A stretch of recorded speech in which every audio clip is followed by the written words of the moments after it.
welcome to episode 12 of The Other Side of the Cup. Today, again, Dylan is with me, so we're doing this podcast in English. Dylan, welcome. Hi, welcome, thank you. Welcome, thank you. Yes, Dylan, you know that every time that you come to the podcast, these are the episodes that I have more streams. Really? Yeah. That's interesting. Maybe it's time for you to do an English spin-off. No, my English key is not so good, so... Your English is great. No. So, we will talk... What episode number is this? Number 12. Wow. I brought Dylan not only because we want to talk about something that we are often thinking about it, is because we have some interesting news that we want to share with everybody. Should we share it? Not only about our professional life, but our personal life as well. No, the episode today, we need to say what it is about I am a barista. Now what? We're going to talk about that. Of course, our episode is brought to you thanks to Coffee Flock, Roasting, Education, and Community. And we have two different coffees today. You want to talk about them? Yeah. So I brewed two of my Haria Switch, one for you and one for me. I've got the Nest. This is a blend of Colombia and El Salvador and Brazil. It's very drinkable on drip coffee. I've been enjoying it. It feels like warm, like comfort, and it's our interpretation of a house blend. And then you are drinking... And it's a medium... Medium roast. Medium... Roast. And yes. You are drinking a light roast, and it's Finca Libre from Nicaragua, a carbonic maceration processed Kenya cultivar. It's gone, right? This is the last one. No, we have. We still have? Yeah, we still have plenty of this. Okay. It's very nice. It's super nice. Okay, so thank you for explaining the coffees. So maybe it's time for us to share the news, Dylan. You want to do it? Sure. Well, about, a month ago, somebody reached out to you who was looking for a QC position to fill at Quality control. Quality control manager of a green coffee company, a lead green coffee company here in Miami. And well, they are in Europe. In Europe, they are huge, more than 130, 50 years. 125 years. 125 years in the industry. So after a little bit of conversation between you and this contact, they offered me a position full-time, and I've accepted. So congratulations. So, thank you. I will be the new QC manager. I started 2 weeks ago. QC manager and trader at List Beisler in the USA. In USA. So it doesn't mean that Dylan is not going to be part of our company. He still will be part of the company, but he's not going to be in day-by-day operations. I'm going to be here in charge of our company, and this is time for us to grow and maybe bring some people to work with us. Right now, I'm not hiring, but probably we will be doing it soon. Another announcement. Yeah. I'll still be active with our company, of course. Yeah, I've course. been here almost each day that I've also been going to work, either in the morning for a stop and doing a few things, or on the way home. We're changing our dynamic in how we... But I have to dedicate full time to this position as well. Obviously. Yeah, and I wish you the best. And this is the reason why we wanted to talk about this. Because, Dylan, you started as a barista. I mean, everybody that knows Dylan and that know us know that you had a drive-thru in Seattle, that you were an owner, that you close it and sell it because you wanted to learn more in coffee, but you were a barista. Is that the truth? Yeah. My main job was barista, with a lot of managerial duties as well, running a business, wearing many hats. But I've done everything from barista to going to a lead barista position, then getting into roasting as an assistant, and then as a production roaster, and then as a QC manager, all the way up to production, and then here we are as an educator. But we are going to a pause, and then we will come back to talk about this. I am a barista. Now what? So we will come back.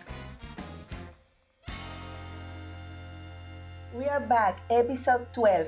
I am a barista. Now what? Why I wanted to talk about this? Because I see this in two ways. Or you're really young and you're looking for something that pays your bills and help you to, to go through college or to the university or whatever. So you're really young. It doesn't mean that you love coffee and this is the career that you want. You're just finding a job to pay bills. The truth is that you are young and you can do it. You have long schedule, weekends. How do you say when you have festivities? How do you call those days? Holidays here. Días feriados, vacaciones. You have to work all the time behind the bar. And the reality is the salary is not so good. Not here, not anywhere. Okay, this is the reality. So when you are young and you're 20 years old, this is good for you because you pay and you have the tips and it's excited. But until when you can live like that? So this is the topic that we wanted to talk. Being a barista doesn't always pay enough for you to have a sustainable life, for you to grow into having a better life without growth in other roles. The skills that a barista learns when they are really interested and they want to do the job in a good way are highly transferable to other roles. There is, for me, I am 100%, and we are the living proof that there is a sustainable career path in the coffee industry if you are smart enough to look for this. And this matters because I'm going to talk about the United States, even that I know in other countries, wages are often low and you don't have many of the benefits that a contract can provide for you, like insurance or vacation time and all of that. Normally, baristas are highly hired per hour. So you work, we pay you, right? Yeah. And you're not guaranteed full time. You're not guaranteed like a steady shift time, benefits, forget about it. And you live off of your tips and your wages. Yeah. There may be some companies giving insurance for baristas, but they're few. Yeah, because we don't want to make this like generalization, okay? There are companies that that they give benefits, that they give insurance, and they provide an stability for the staff. But as I want to say again, most of the cafes and coffee shops operate in thin margins, and the labor is one of the highest cost. So the wages stay tight. The growth positions are really limited inside of a coffee shop. The long-term stability, financial stability behind the bar by itself is really weird to find. Even in the United States and even in Australia, because in Australia the wages are better, but the cost of living is really high.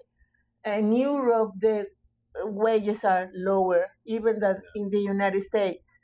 But maybe they have some benefits in terms of food and cost of living.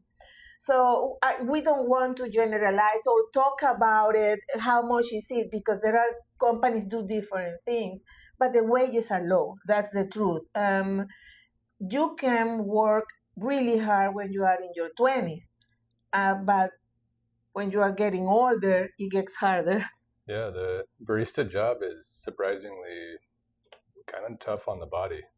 Long hours on your feet, and sometimes I don't know. For me, it was more the mental stress of always dealing with people, and it wasn't so stressful. But But what do you mean that it was a mental stress for you?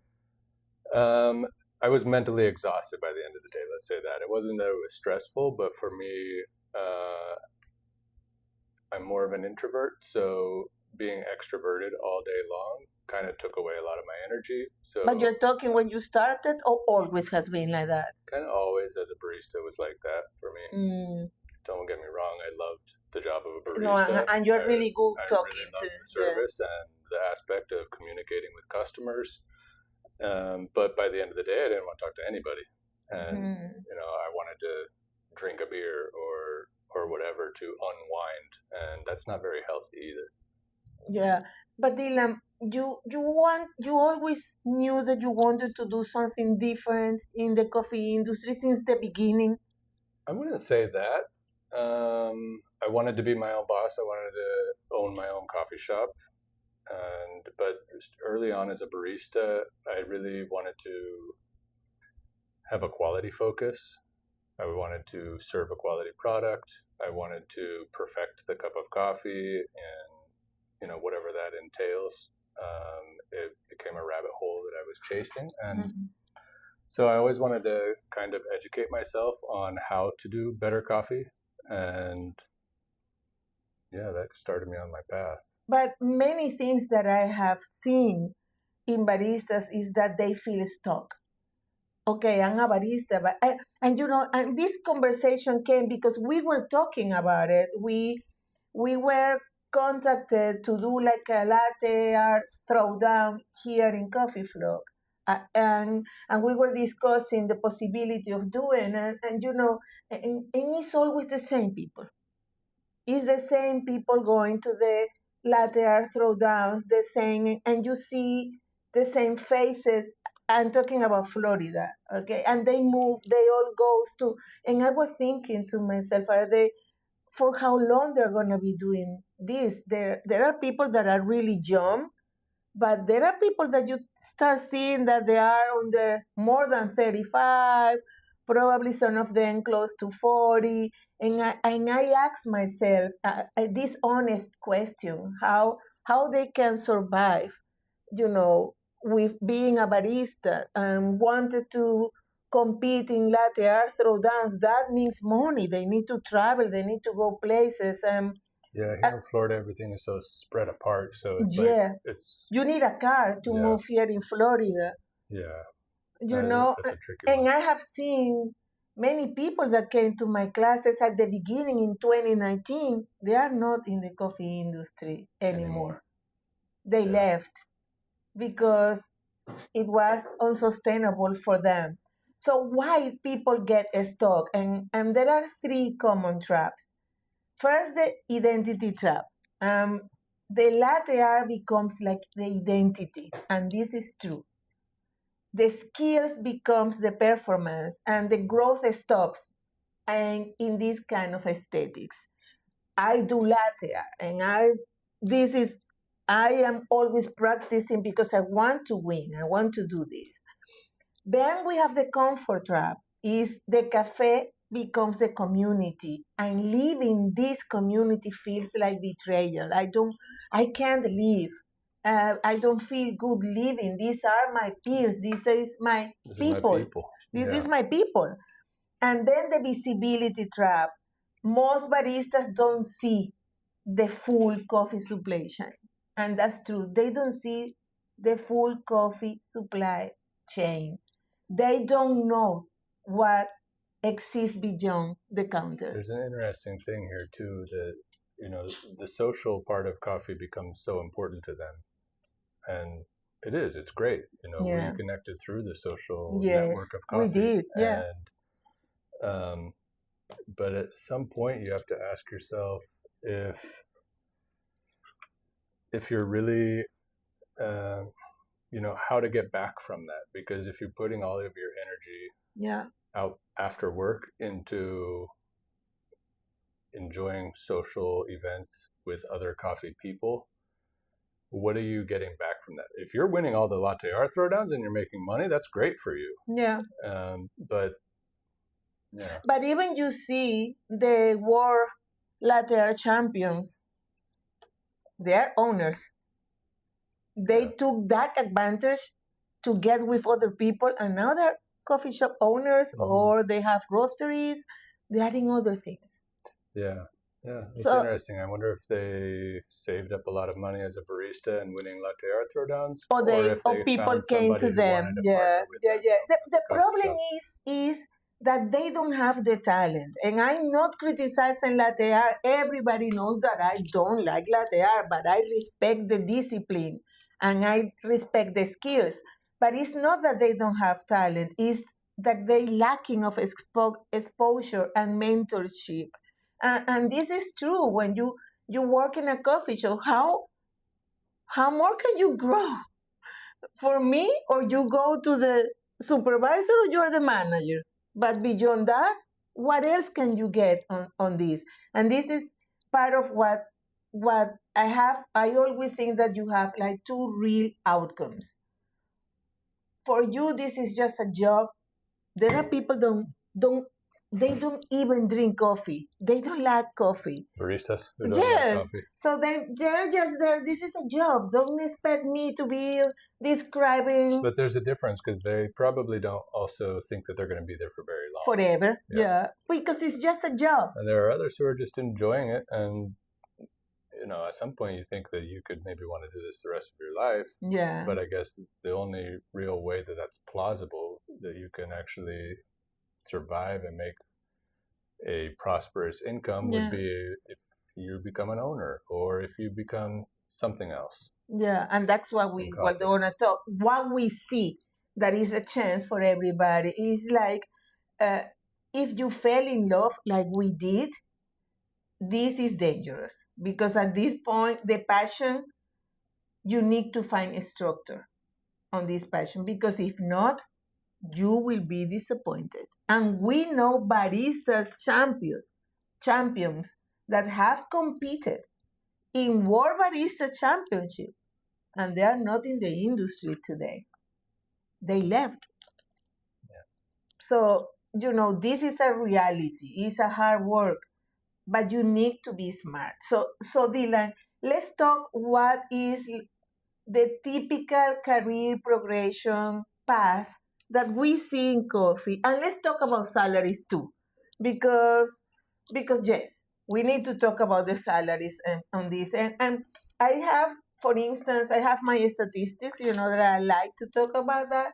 But normally, in the United States, a barista can make between $30,000 and $45,000 annually. The base hourly is between $12 and $18 the hour, and with tips and things like that. And it depends if you are in big cities. Sure.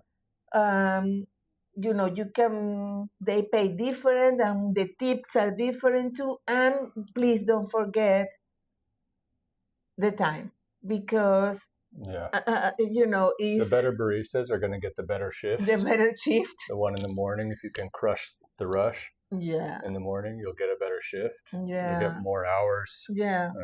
And you'll get better tips. Yeah, and when we talk about the better barista that is so responsible, that work clean, that know the menu, that know the product, that is nice with the clients, with the customers, that is a person that likes to solve problems instead of being a problem. And also, you cannot leave out what is happening when you have like recession in the country that you're living, when you have an economical bad moment in your place, that is going to affect the people that goes to the coffee shop too. So it's not just how much I'm going to pay.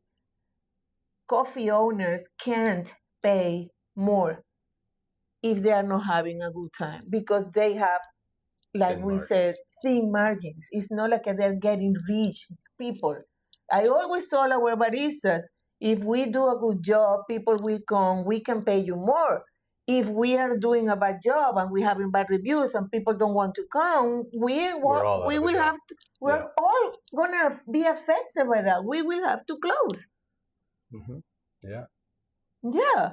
So let's see what do you think, Dylan? So you're saying 30 to 45,000 for baristas, and that's it, because it doesn't. You're likely not going to have any insurance with that.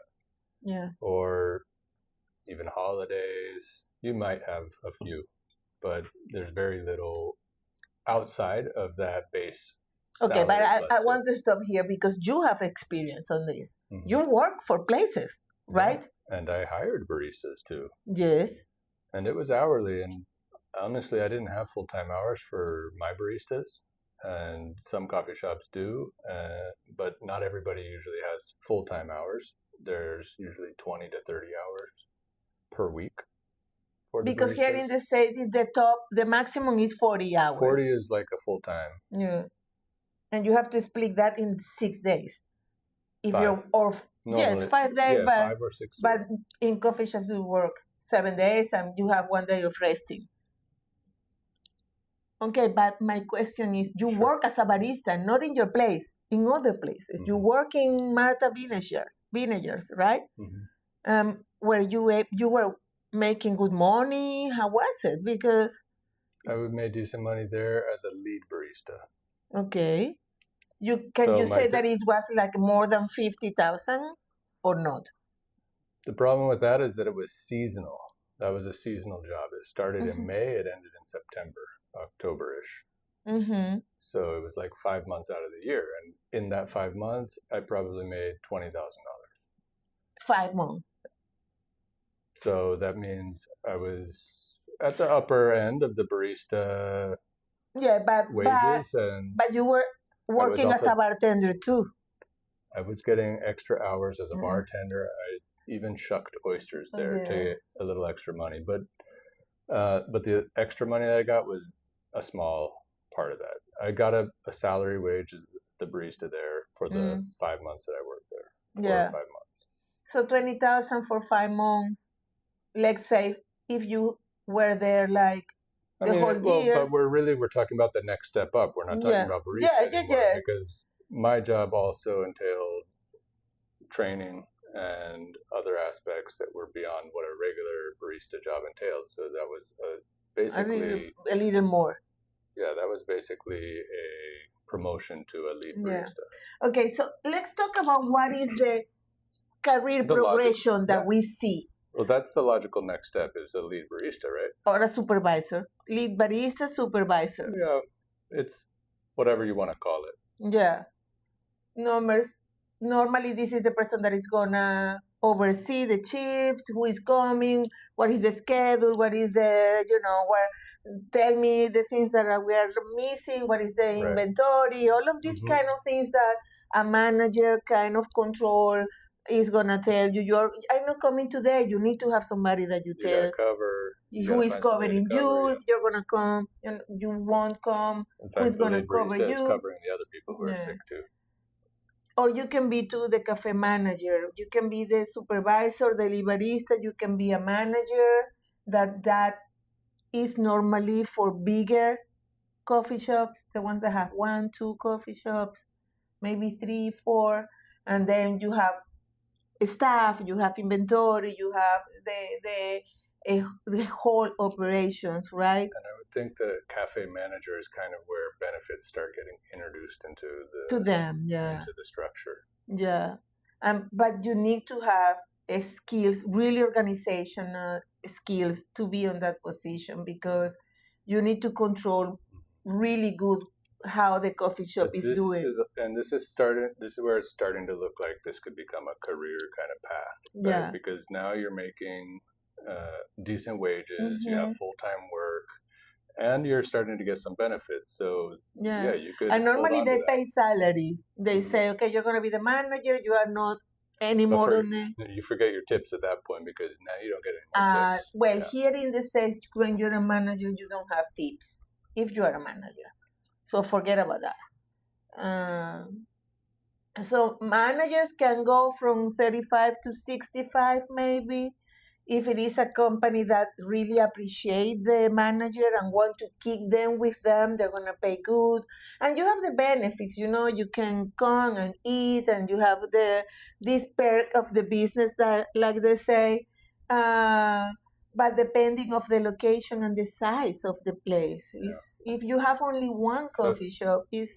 And how do you get to that position? How do you get the role of a cafe manager? Yeah. You need to show some stability, right? One of the things that we've seen with these coffee shops who have a hard time keeping baristas, we call it the rotating door, right? Baristas come in and baristas go. And it could be something from the company, but it could also be something that baristas don't stick around, because if somebody else is going to pay them $1 more because they want somebody who has the skill of latte art, sometimes those baristas go to the next job. I heard sometime a guy told me, no, it's because they let me waste all the milk that I want so I can practice my latte art. Until he gets good enough to get a job making $2 more. So, if you stick around, though, if you're at the same job for 5 years, they're probably going to put you to a manager position because they know you're staying. They know that they can rely on you. You're trustworthy. And they can invest on your training. They invest on you for education in whatever areas that you want. Like, I don't mean only coffee, because when you're a manager, you need a set of other skills that are kind of a little different, and even administrative skills that is not the coffee related. Right. Yeah, you're responsible, you're organized. Yeah. What is the second one that you think that is logical? The second career path, outside of, you mean, shift manager? You're in the coffee shop. You start as a barista. You have 5 years doing that. I think that a lot of baristas who really decided that coffee was something that they wanted to dedicate their working lives to, they see the roaster as a path that they want to go. Yeah, but for being a roaster, you need education.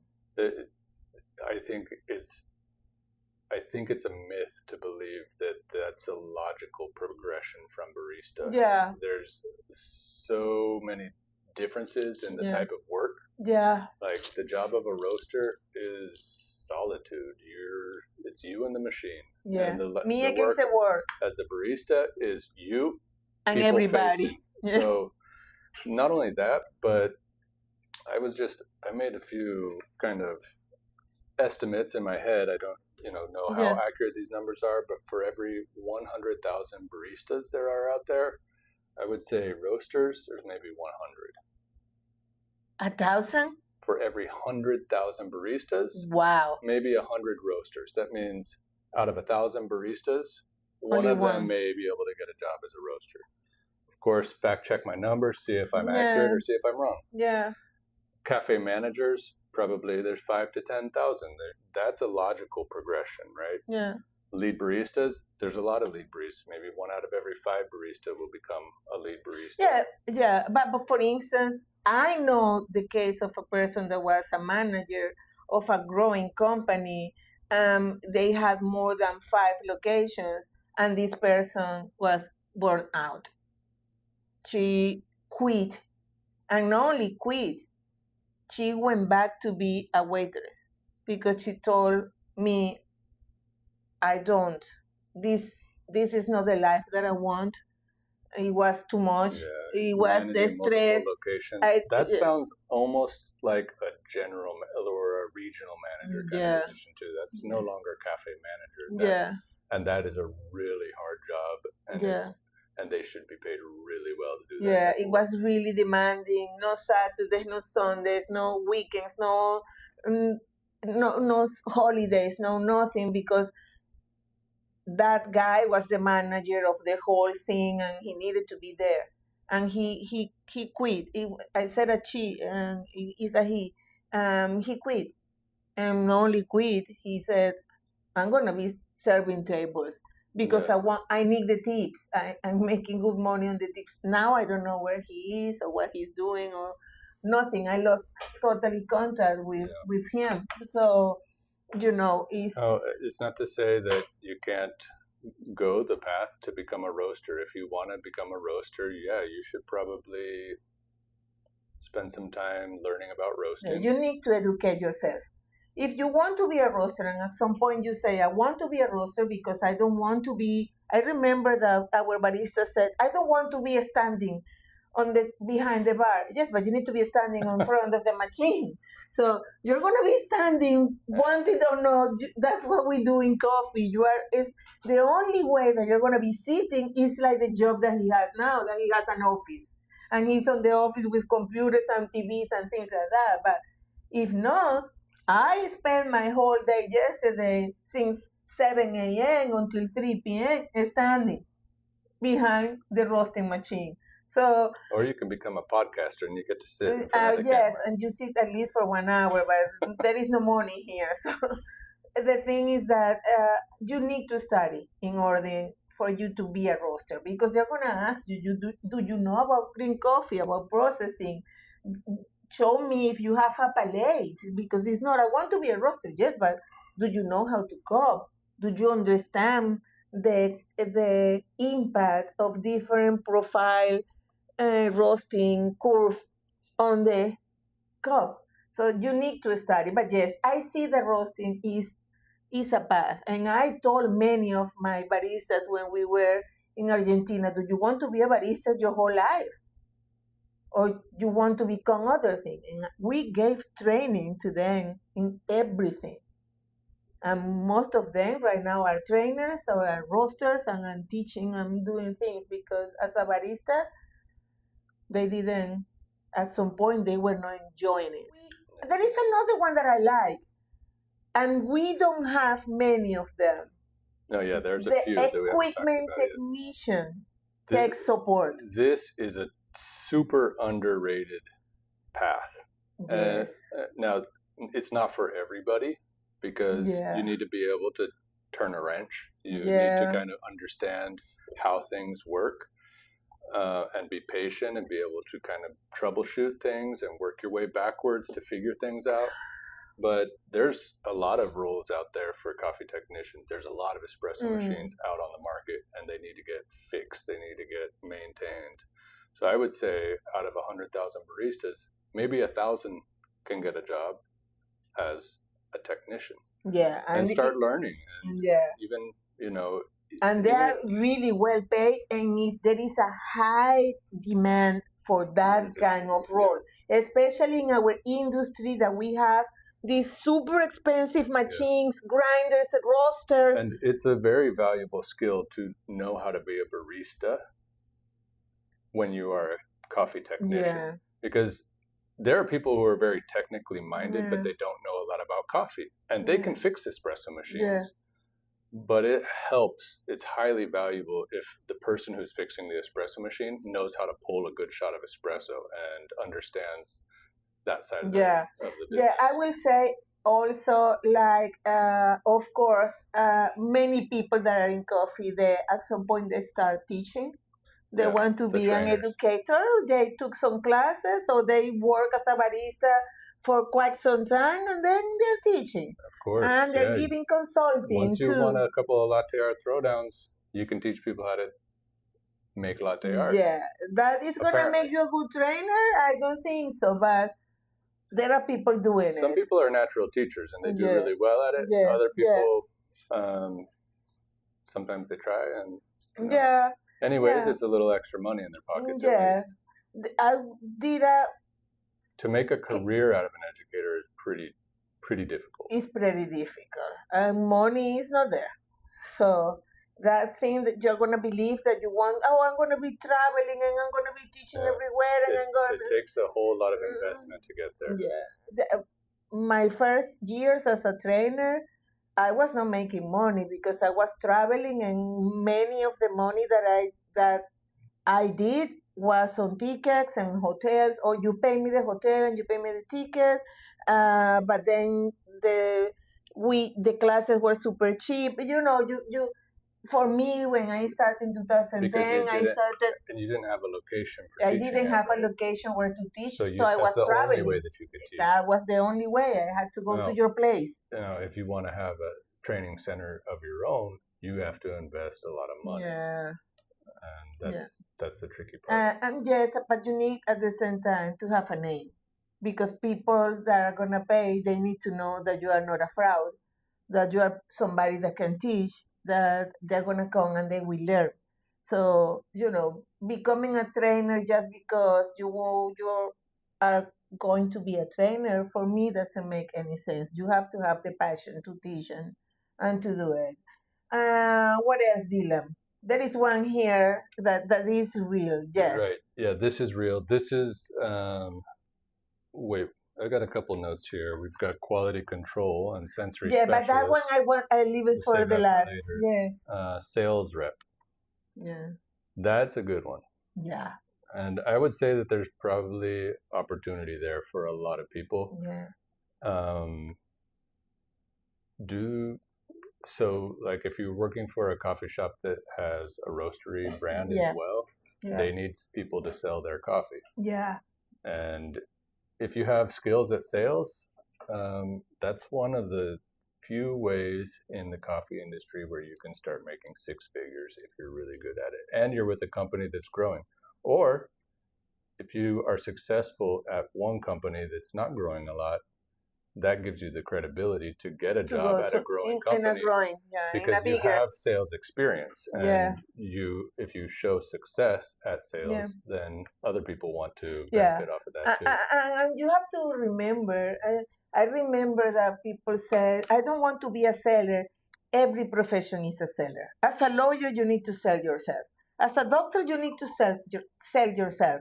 So as a business owner, you need to sell your services or your products, or else you're not going to be a business owner very long. I think that a sales representative is a really good one. You represent roasters or equipment brands. These roles use the barista credibility in business development and can offer stable salaries because it's a contract. And plus, you have commissions. And plus, you travel.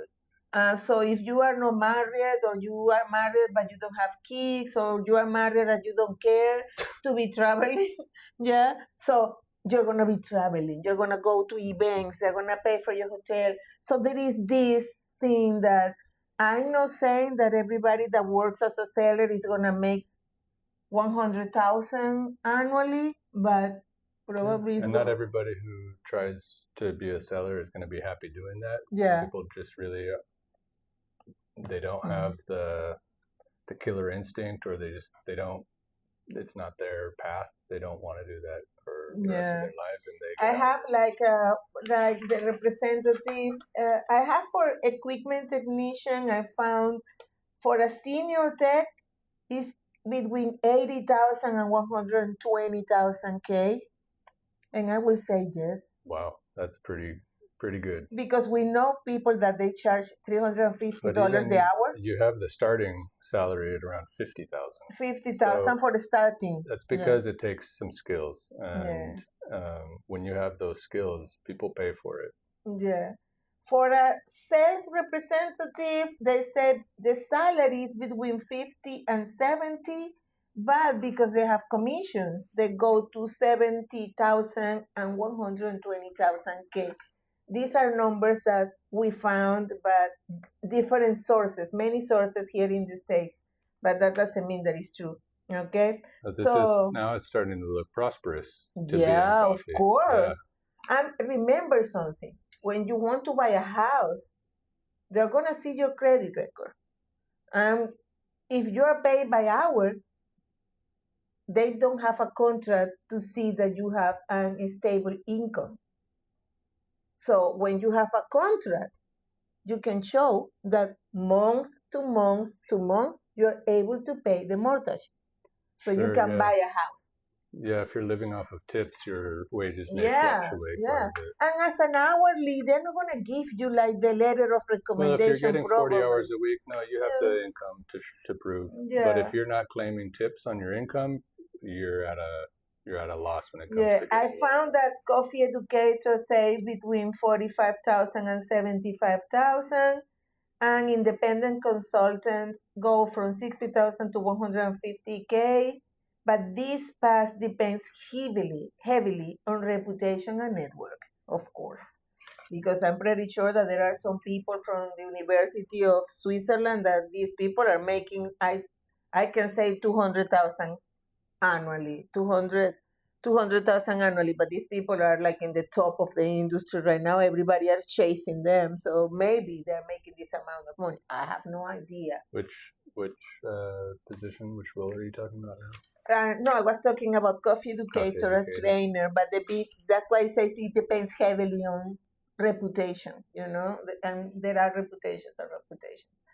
Another thing that is probably what the ones that many people will say, I'm working as a barista because someday I want to have my coffee shop. Yeah. So the entrepreneurship, okay, that's a logical step too. And a lot of people work for many years and they work hard to have their coffee shop. Yeah. And not only that, whenever somebody comes to us and says that they want to open up a coffee shop, I always suggest their first thing that they should do is to work at a coffee shop if they never have. Yeah, you always say that. Go and get a job at a coffee shop and see how it is. Yeah, there is a chance of income there if you do it well, but it has a lot of risk. A lot of risk. Yep. Yeah, and financial risk. The ones that give you stress, mentally stress, because you don't have the money to pay. Upfront cost too. Yeah. It's a big capital investment. You gotta have some money to. And that's something that baristas don't learn. They don't have access to that unless they are managers. When you're a barista and you're doing espressos like crazy, and you don't weigh the coffee, you don't weigh the milk, and you don't do any of that, you're showing me that you don't care about and you don't know about cost of goods. But when you take care of everything that you're doing, you're showing me he knows that this has a cost. He knows that maybe this little bit of milk doesn't mean anything to you right now, but it's every cup that you're doing, you are losing this amount of milk. How much is that in the year? It comes straight out of the profit. It comes straight out of the bottom line. Yeah. So, another one, and I was leaving for the last one because this I love it, of course, is the green coffee buyer trader. No, quality control. For me, before that, you need to have quality control. Quality control and sensory specialist. Deep copying, defect analysis, consistency in everything that is tasting, descriptive analysis, affective analysis, everything that is sensory skills, you develop those ones. According to the industry estimates, it goes between 50,000 and 150,000 case, depending on. Range. It's a big range, yeah. Depending on the size of the company and the scope of the role, I think. Yeah. And your qualifications. Yeah, of course. And this is one of the hardest roles probably to get out of those 100,000. Yeah. For every 100,000 baristas, there's maybe one of this job out there. The ones that are out there are good. I always tell my students, go for the sensory. Our industry needs those. And there is jobs like that. There is out there. I see them. And it's the same people doing the job here and here and here and here, and moving from companies with that. But I think the young people should dedicate themselves to learn the sensory skills and be good on that and understanding the sensory path in our body physiologically. Sensory skills is going to help you for multiple of these roles. If you want to become obviously the quality control, but if you want to be a roaster, your sensory skills are going to be important. If you're going to be a green coffee buyer or a trader, it's important. Yeah. Sales rep or equipment technician, more or less. Coffee educator, yes. It's going to be important. Unless you're teaching about latte art, you don't need to have sensory skills. If you're going to be a consultant or a trainer, you need other aspects of coffee. Yeah. And the other one is the green coffee buyer and trader. that I want to separate them because people think I want to work in I want to be a green coffee buyer. Excuse me, being a green coffee buyer is super complicated. The mechanics that is behind trading that requires knowledge, deep knowledge. Really, it's not easy. And there's very few of that job as well. Yes, and especially in Florida. In Florida, 1 or 2 in 6 years we have seen. Dylan got one. They don't even announce it. They went straight to us, and he got it straight from the company. But there have been, we saw, not here in Miami. Remember Sucafina, and Alay too was looking but for. These are not big companies with a lot of roles in them. So the role gets vacant very infrequently, and then hundreds of people are applying for that job. Yeah, it's true. Yeah. These roles require a specialized education and certifications, like for instance, being a co-grader or sensory, being a roaster, credentials. You need to have credentials. You need to show that you have worked in companies doing that, and not because you have it in your curriculum, because you invented those. No, you need to. They check with other companies to see if it's true that you did that job in that company.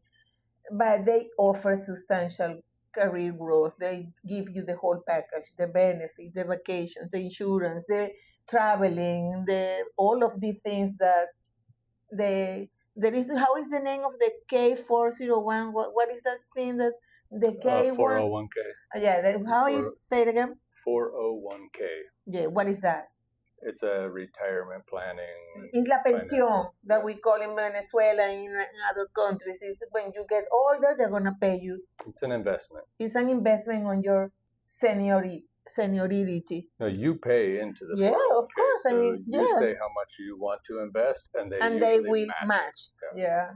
I love this conversation. I really do. Because as a trainer, when people came to us, I try to encourage them to look the path that is right for them. And all the people they started with me like more than 10 years ago, and today, they are doing different things, and I am so proud of many of them because they have accomplished their dreams, and they're still fighting and moving, and some of them are in big companies, some of them are doing their own thing, and that makes me feel so proud of them. So let's talk about what are the realities of the industry according to me. Many baristas do love the craft of being a barista and working on the coffee, but they recognize that staying behind the bar alone is not sustainable for them. And that's sad for me. It's really sad. But I think that to build a long-term coffee career beyond the tips and the shift, you need to invest in formal education. You need to do it. And you need to get the certifications. I don't think everybody goes that path. There's been people, getting in, the sales. There is no real formal education to get into sales. No, there is not. Some people they have a knack for it, and they're really good selling. They get themselves into that position, and then they make a career out of it. And in fact, being an educator, having education in a role for sales doesn't guarantee that you will get the job. So as a sales representative, you are not going to get a job because you have certification. But as a roaster, as a quality control, as a green coffee buyer or trader, you need the education. You need it. You need the certifications. And you need a specialization as well. You need to build networks, people. Don't forget about financial acumen. Yeah. So I think that as a barista, one thing that I will recommend that you do, try to understand what is the cost of goods the labor percentages, inventory turnover, wholesale pricing, contract buying, cash flow, and then you become extremely valuable.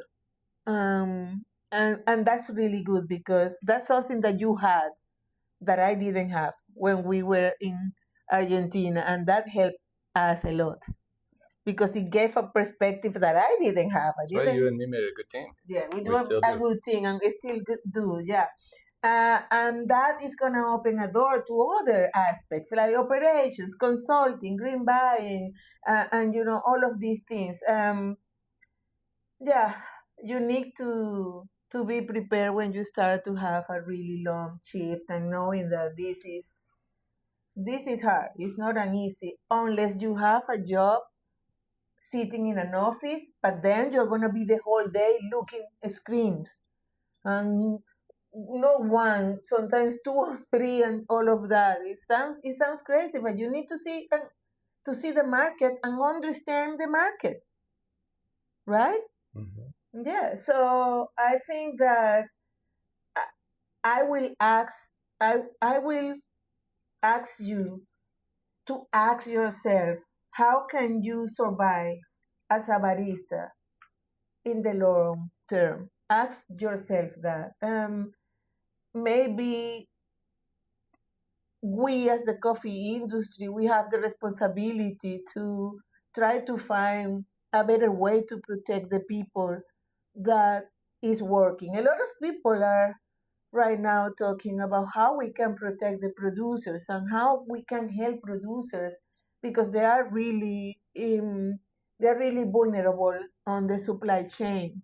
But how can we protect our baristas that do an incredible job? Yeah. Representing what the producer does. When are we going to take attention for them to provide a better environment for them to be secure?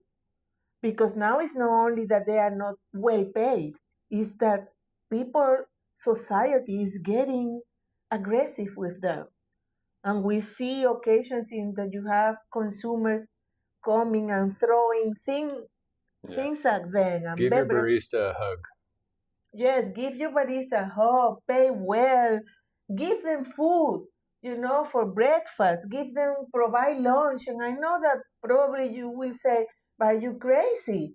We are barely making it. Well, but you don't need to be rich to give a toast and a huevo. My baristas were eating every day. Eggs and toast. With panqueques neutro. Cream cheese and a really small bit of jelly.